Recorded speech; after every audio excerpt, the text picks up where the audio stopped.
Olá, meu nome é Rogério Fernandes e nós estamos aqui para estudar os anelídeos, um filo que desperta ao mesmo tempo amor e nojo nas pessoas.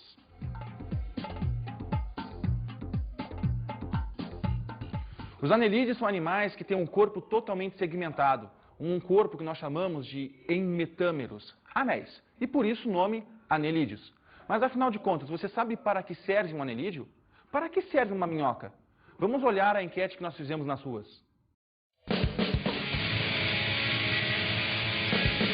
Fala aí! E aí, vocês sabem para que servem as minhocas? As minhocas servem uma forma de adubo. Pra fazer adubo, para as galinhas comer e para pesca também. Pra adubo, pra pesca, pra isca. A minhoca serve para uma melhor adubação na terra com suas fezes. Ela ajuda na criação de fungos para a proliferação de plantas. Mas enfim, você já viram aqueles programas de reality show, né? Você comeria uma minhoca? Mas antes vamos ver como é que funciona biologicamente o sistema de classificação desses animais.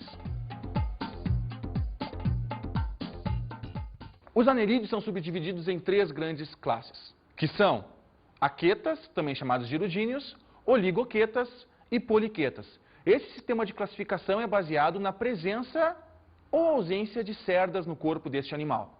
A primeira grande classe é a classe dos hirudíneos, que são representados muito bem pelas sanguessugas. As sanguessugas elas não possuem cerdas, aquetas, sem cerdas. Muito bem, mas se elas não têm cerdas, como é que elas conseguem então o atrito, a aderência necessária para a movimentação no ambiente? São ambientes de água doce. E a movimentação desse animal se dá através de ventosas que elas possuem na parte posterior do corpo e na parte anterior do corpo. Então o movimento que elas fazem é justamente esse, ó, é um movimento em U. Né? Então é uma movimentação que é baseada toda na presença dessas ventosas no corpo e não nas cerdas. A segunda classe é a classe dos oligoquetas, onde nós encontramos como representante as minhocas. As minhocas, gente, elas possuem poucas cerdas no corpo e essas cerdas elas realmente não são muito visíveis. É o que caracteriza o grupo. Oligo. Oligo significa poucas. Mas o que acontece? No momento em que a minhoca está se deslocando e está contraindo os seus anéis, os seus metâmeros, as cerdas saem delas como se fossem unhas de gato, como se fosse pasta de dente sendo espremida mesmo. Então, elas se realçam na contração muscular, provocando uma maior aderência do seu corpo junto ao subsolo. Os anelídeos, no caso das oligoquetas, são animais de subsolo, são animais que vivem enterrados na terra. A terceira classe é a classe dos poliquetas, que possuem muitas cerdas pelo corpo. O ambiente marinho é onde nós encontramos esse animal. O ambiente marinho é um ambiente que exige muito mais da percepção sensorial desse animal, além de ser, obviamente, um ambiente muito mais fluido, né, do que o ambiente terrestre. Então, gente, nós temos essas 3 divisões bem definidas. Aquetas, sem cerdas no corpo, exemplo, sanguessuga. Oligoquetas, poucas cerdas no corpo, exemplo, minhocas. E as poliquetas, muitas cerdas no corpo, e o exemplo são as nereides. Vamos ver alguns mitos e verdades sobre os anelídeos? É verdade que se eu cortar uma minhoca ao meio, nascem 2? Eu acho que não, do meu ponto de vista não. Sim, porque elas se regeneram. Olha, eu acho que isso é uma farsa, eu acho que isso é lenda, na verdade, é lenda. Eu acredito que seja lenda, porque eu já cortei várias minhocas e elas agonizam até a morte. Essa primeira pergunta é uma pergunta clássica que se faz a respeito desses animais. E a resposta é simples. Na verdade, não é simples. É muito complexa, mas é um sonoro não. Os anelídeos não se reproduzem. Uma minhoca cortada ao meio não forma 2 de forma alguma. Seria o equivalente ao pegar uma pessoa e cortá-la exatamente ao meio e querer que ela se reproduza em 2. Por quê? Porque os anelídeos já são animais mais complexos, mais aprimorados evolutivamente. Eles são celomados. Ao contrário dos animais que nós vimos antes, que são poríferos, cnidários, plateumintos e nematomintos. Poríferos, diblásticos, acelomados. Cnidários, diblásticos também, acelomados. Afinal de contas, são diblásticos. Muito bem, depois nós temos os plateumintos, triblásticos, acelomados. Depois nós temos os nematomintos, triblásticos, pseudocelomados. E agora, finalmente, nós temos os anelídeos, que são triblásticos e são celomados. Para quem não recorda bem, vamos dar uma olhadinha na tela. Na tela nós temos uma figura esquemática de uma planária e um corte ampliado. O que nós vimos nesse corte ampliado? Em amarelo, contornando, nós temos a ectoderma. Em alaranjado, mais no centro, nós temos a mesoderma. E mais no interior, a parte avermelhada ali, nós temos a endoderma. Percebam que não existe nenhuma camada entre esses três folhetos embrionários, o que caracteriza um animal celomado. No próximo desenho, nós vemos esquematicamente um nemateuminto na figura da lombriga. E no corte ampliado, nós percebemos que já existe aí uma camada azul, uma camada azulada, que significa a presença de um pseudoceloma. Só para quem ainda não está bem lembrado, o que é um celoma verdadeiro? Vamos ver na próxima figura. Um celoma verdadeiro caracteriza-se por uma cavidade embriológica totalmente revestida por mesoderma, que é aquela camada intermediária que nós encontramos nos animais triblásticos. E no desenho nós vemos o corte de um abdômen humano, mostrando justamente a presença dessa cavidade que serve de abrigo para os órgãos do nosso corpo. Bom, os anelídeos, como animais celomados, eles têm uma complexidade muito maior que todos os outros anteriores, poríferos, cnidários, plateumintos, nemateumintos. E esse celoma, neste animal, tem uma função muito importante também, que é a manutenção da sua sustentação, funcionando também como um esqueleto hídrico. Nesse modelo, se isso não existisse, certamente esses balões estariam completamente murchos. Para manter essa tonicidade, é importante que o anelídeo esteja sempre em ambiente úmido. E isso acontece com todas as classes, com todas as nossas três classes, dos aquetas, oligoquetas e poliquetas. Ainda para justificar essa resposta, os anelídeos possuem um sistema digestório completo, com a presença de numa extremidade de uma boca e na outra extremidade de um ânus. Ou seja, se a gente corta uma minhoca ao meio, a gente vai estar detonando, a gente vai estar acabando com o sistema digestório. Nessa imagem nós vemos a presença de uma boca, de uma faringe sugadora em cinza, de um esôfago que está em preto, abraçado pelos corações, que nós vamos falar mais tarde, de um papo que tem uma função de reserva do alimento e de uma moela que tem uma função de quebra, de trituração do alimento.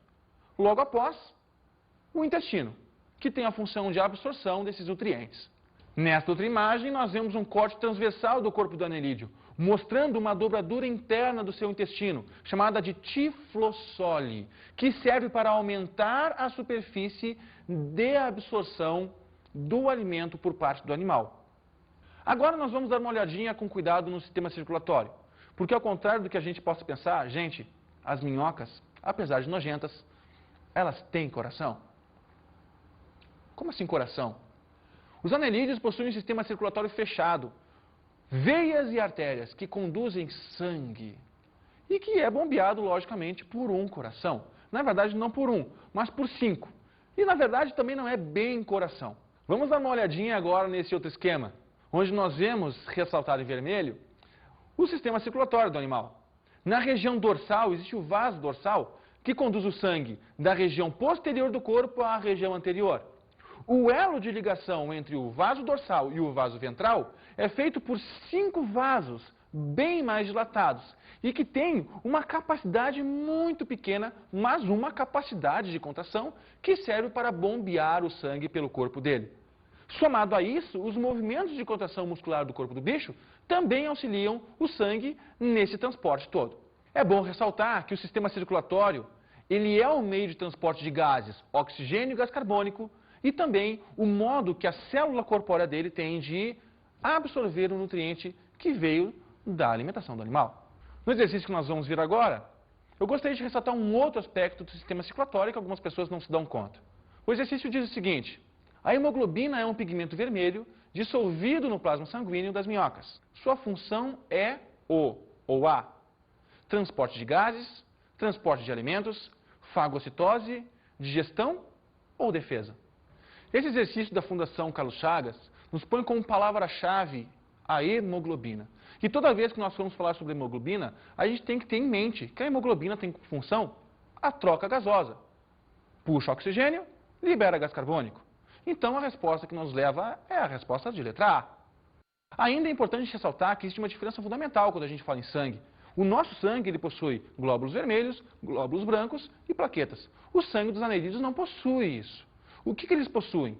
Eles possuem apenas um plasma, onde essa hemoglobina está diluída, e a presença de algumas células chamadas de amebócitos. Agora vamos ver uma outra pergunta sobre os mitos e verdades. E os anelídeos, eles são venenosos? Eu acredito que não.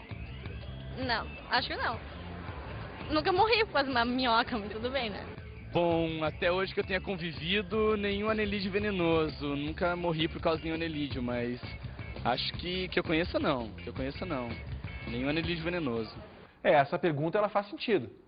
Mas não, os anelídeos não são venenosos. O que acontece é que muitas vezes as pessoas confundem os anelídeos, como por exemplo as minhocas, as sanguessugas, as nereis, com outros animais do filo dos artrópodos, que são as centopeias, que têm um corpo também segmentado, mas que não são anelídeos, mas sim artrópodos, da subdivisão quilópoda. Vamos ver agora a reprodução dos anelídeos? Os anelídeos têm uma reprodução muito peculiar, porque eles, em via de regra, são monóicos, com exceção das poliquetas, que são dioicas, ou seja, as poliquetas têm um macho e têm uma fêmea. Já as minhocas, os oligoquetas, não. Elas são monóicas. Elas têm no mesmo corpo o sexo masculino e feminino, o que nós chamamos de hermafroditas. Aqui eu tenho dois modelos, onde o que está ressaltado no anel é o que nós chamamos de clitelo. Os anelídeos, então, possuem na parte posterior do clitelo, na de cima, o órgão masculino, e na de baixo o órgão masculino está aqui. O que acontece? Essa reprodução acontece ao mesmo tempo. Sempre quando há um encontro entre duas minhocas, elas, ao mesmo tempo, lançam seus gametas masculinos numa cavidade que abriga eles. A minhoca, à medida que ela vai se deslocando, ela acaba, então, provocando e secretando neste anel chamado clitelo uma secreção, um gel, que vai fazer com que se desloque com o movimento do anelídeo, buscando, então, o quê? Buscando o gameta feminino e juntando com seus gametas masculinos no gel. A fecundação não é interna, a fecundação é externa e ocorre no gel. Eu vou repetir para vocês prestarem atenção. Ó, gameta masculino lançado pelos órgãos masculinos. Ficam num órgão especial que abriga eles. À medida que o clitelo ele vai secretando esse gel, ele vai se deslocando, então, para a parte posterior do corpo. Então, no clitelo existe a produção do gameta feminino. Produção da secreção, liberação do gameta feminino aqui. Olha só, o gel continua se deslocando e aqui ele vai pegar o espermatozoide masculino. Então, no gel vai haver o encontro do óvulo com o espermatozoide. A liberação do gel se dá no ambiente. E no ambiente, esse gel, então, vai servir de proteção para as futuras minhocas. As minhocas elas não têm um desenvolvimento direto, elas têm um desenvolvimento indireto. E a fase intermediária chama-se trocófora. Então, os anelídeos têm uma fecundação cruzada, com fecundação externa e desenvolvimento indireto. Vamos a outros mitos e verdades sobre os anelídeos? E as minhocas, é verdade que elas melhoram o solo? Ah, isso é verdade, porque elas com aquele muco que elas liberam, elas conseguem criar um ambiente melhor para a plantação e um solo mais rico. Acho que isso é com certeza verdade. Eles ajudam, eles melhoram a terra, né? Elas adubam o solo, além de arear todas as... etc. É verdade. É verdade, o chocolate arejado, areado, uma coisa ali e tal. Nossa, é que tem muita gente fazendo produção de minhoca e eles ajudam daí para o solo melhorar. É verdade. Oh, se é verdade. Os anelídeos têm uma capacidade impressionante de melhorar o solo aonde quer que eles estejam. É muito utilizado na pequena propriedade, naquelas culturas de subsistência, enfim, pequenas propriedades, hortifruti grangeiros, hortaliças, enfim, nessas pequenas propriedades é onde a aplicação da minhoca se dá com maior eficiência. Por quê? Porque o resultado do seu metabolismo, as fezes desses animais, transformam os detritos do solo em humus.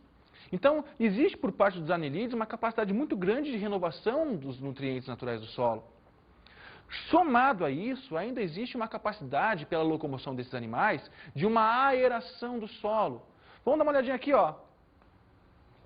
Esse solo que eu trouxe para vocês, ele está neste momento com várias minhocas dentro. E com certeza elas estão comendo, se alimentando de matérias vegetais em decomposição e de pequenas substâncias orgânicas que estão aqui nessa terra. O resultado disso é que agora as plantas vão ter uma disponibilidade de nutrientes muito melhor. Ou seja, o rendimento da tua cultura vegetal vai ser muito melhor também. Bom, falando um pouco agora sobre medicina. Tem uma outra pergunta que muitas pessoas fazem a respeito das características e das propriedades que as sanguessugas têm, dos aquetas. As sanguessugas, como eu falei para vocês anteriormente, ela é encontrada em solos muito úmidos ou em ambientes de água doce. E são essencialmente hematófagas, ou seja, elas chupam o sangue do corpo das pessoas. Essa mesma ventosa que eu falei para vocês antes, que tem a capacidade de locomover o bicho, ela também serve para a adesão na pele do animal e sucção do sangue da vítima. Como é que se dá isso? Bom, essa ventosa, ela perfura a pele da pessoa e para isso ela utiliza dois tipos de substâncias que estão contidos na sua saliva. Um anestésico, para a pessoa não sentir dor, ou para a vítima, no caso, não sentir dor, e a outra, um anticoagulante. Porque dependendo do tipo de animal que ela vai pegar, ela vai acabar consumindo sangues de tipagens diferentes também. E, na verdade, o sangue, quando sai da nossa circulação sanguínea, ele também coagula. Então, um anticoagulante e um anestésico.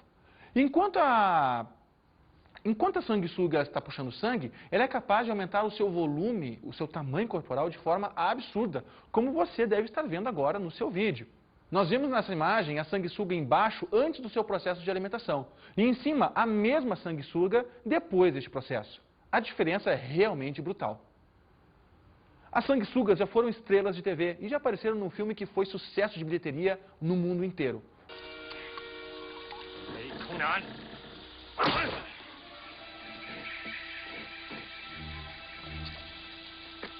Tonight, these people are so vulgar in their methods. They lack compassion. I am Lieutenant Colonel Podolsky. I do not know who you are yet, but I will. Take him and clean him up. Que tortura, hein? De fato, além de ser nojento, essas sanguessugas, no momento que elas são retiradas do corpo do Rambo, elas provocam pequenas feridinhas. Com relação ao sistema muscular desses animais, como eu falei para vocês no início da aula, os anerídeos são caracterizados por terem um corpo segmentado, por terem metâmeros. E cada um desses metâmeros, então, precisa ter uma eficiência no sentido da locomoção. E como é que isso se dá? Se dá através da independência muscular de cada segmento, de cada metâmero.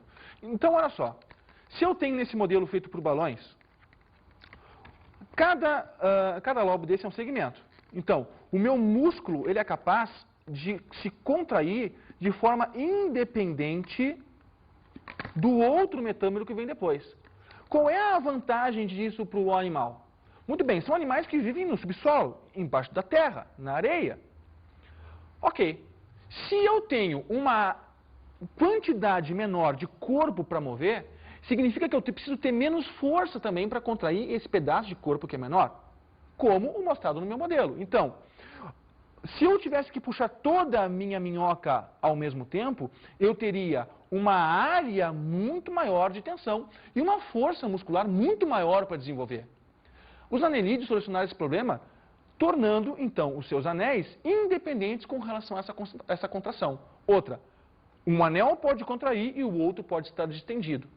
Então, a complexidade que se dá com relação a esses animais, com relação ao sistema muscular, fez com que esses animais tivessem uma eficiência muito maior em andar embaixo da terra, com um gasto muito menor de energia. Quanto ao sistema respiratório, é necessário que esses animais vivam sempre em ambientes muito úmidos. Por quê? Porque são animais com uma face, com uma camada de células muito finas. São animais que possuem um corpo sempre necessitando de muita umidade, porque eles fazem a chamada respiração cutânea. Ou seja, a respiração que é feita diretamente com o ambiente pela pele, por um fenômeno chamado difusão. Então, olha só, aquetas, meio água doce, oligoquetas, minhocas, meio, solos e solos úmidos. Já as poliquetas, marinhas. Percebam que a presença da água é sempre muito importante para esse animal, justamente para manter uma fina umidade na pele que favorece esse fenômeno de difusão, a respiração cutânea dos animais. Com relação ao sistema excretor desses animais, eles possuem também uma metamerização. Vocês estão percebendo que os metâmeros, eles facilitam a vida deles? Pois muito bem, eles diminuem a área de atuação dos órgãos. O sistema excretor ele é metamerizado, ou seja, possui 2 nefrídeos por metâmero. Então, em cada metâmero desse animal, nós temos a presença de um par de nefrídeos, o que diminui gasto e aumenta rendimento para a filtragem deste sangue e do celoma do corpo do bicho também. Esse fenômeno de filtragem se dá por osmose. Então, os tubos, o enovelado dos tubos dos nefrídeos, eles acabam fazendo a absorção das excretas nitrogenadas desse animal por osmose, liberando eles por um poro chamado nefridióporo, que está na superfície epitelial do corpo do bicho. Ainda cabe falar na aula de hoje sobre o sistema nervoso, que também é metamerizado. Os anerídeos eles precisam ter uma percepção ambiental muito apurada. Como são animais lentos e vivem geralmente enterrados na terra ou mergulhados na água, é importante que eles possuam uma perfeita sensibilidade do pH, da salinidade, da granulosidade do solo e da sua temperatura. E para isso, existem células em toda a sua superfície que captam essas sensações de forma muito eficiente. Os anerídeos eles não possuem sistema de captação de luz, são cegos. Logo, a eficiência dessas células sensoriais são muito importantes. Para cada metâmero existe um par de gânglio nervoso. Então, a metamerização do corpo desse animal, ela não funciona só com relação ao sistema excretor. Ela também funciona com relação ao sistema nervoso. Vamos dar uma recapitulada. Sistema excretor e sistema nervoso são metamerizados. O tubo digestivo, ele é único, boca e ânus. A presença de um celoma verdadeiro. Respiração de forma cutânea, pela pele. Reprodução cruzada, uma troca cruzada. Animais monóicos, com exceção das nereis, que são dioicas. Então, gente, vocês percebam que apesar desses animais serem extremamente nojentos, eles possuem também uma grande importância para a agricultura familiar. Possuem uma grande importância para a cadeia biológica, porque servem de decompositores e compositores do solo, para disponibilizar o alimento para outras plantas. Gente, os anerídeos são nojentos sim, mas também tem a sua importância na pescaria. E aí, pescador? Vai dizer que nunca pegou numa minhoca para pegar um peixe. Então, gente, minhocas sim, nojentas, mas ao mesmo tempo amadas. Vá se entender a natureza? Então, gurizada, é hora de acabar com o nojo, porque agora nós vamos para as nossas dicas de estudo.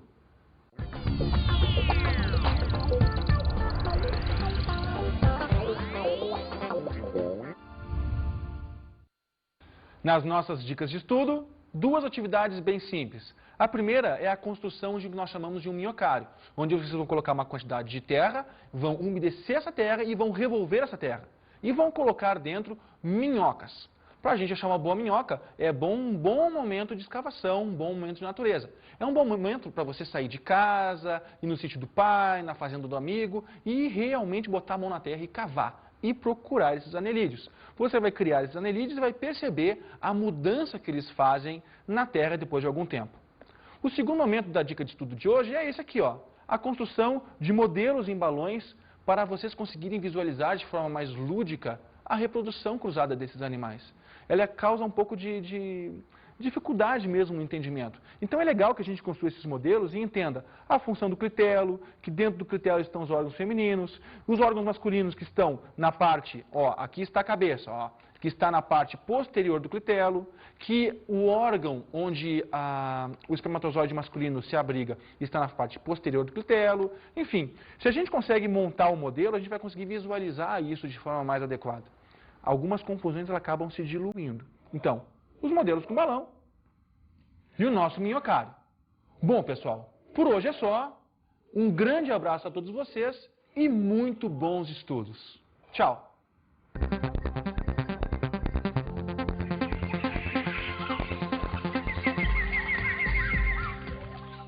Na aula de hoje estudamos os anelídeos.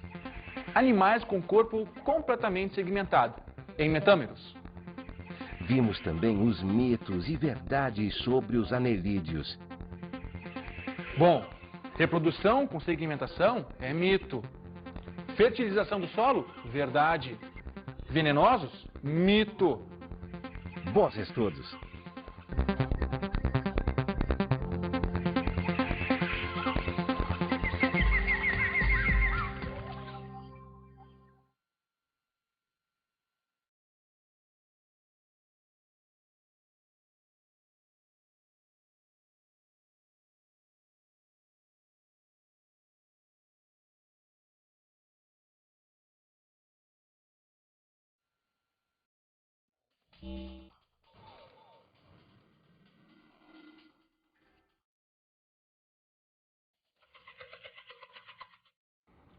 Bom, eu acho que o mais importante é que esse conteúdo não seja colocado para o aluno como uma decoreba. Tá? Eu acho que é importante que o aluno entenda o porquê da metamerização do corpo do bicho, da merização. Então, os metâmeros auxiliam o animal na diminuição de gasto, no aumento de rendimento, explicar o porquê por exemplo, dos nefrídeos serem impares, dos gânglios nervosos serem impares, e contextualizar também o anelídeo junto do que é pertinente falar, da natureza, da aeração do solo, da fertilização do solo. Enfim, é tu colocar o anelídeo como sendo uma coisa próxima do aluno. Não como colocar um conteúdo no livro onde tu tem que decorar simplesmente como é que funciona a sistemática do corpo do bicho. Assim. Senão, a gente sabe, o que é decorado num dia é esquecido no outro. E se o aluno consegue entender o contexto do porquê que o formato do corpo é daquele jeito e qual é a aplicação que esse animal tem na natureza, não para o homem, mas para a natureza, e o homem sendo um dos beneficiados, eu acho que seria uma boa. A aplicação do miocárdio, da ludicidade da aula, eu acho que é bem importante para que o aluno consiga compreender de uma forma satisfatória esse tipo de conteúdo.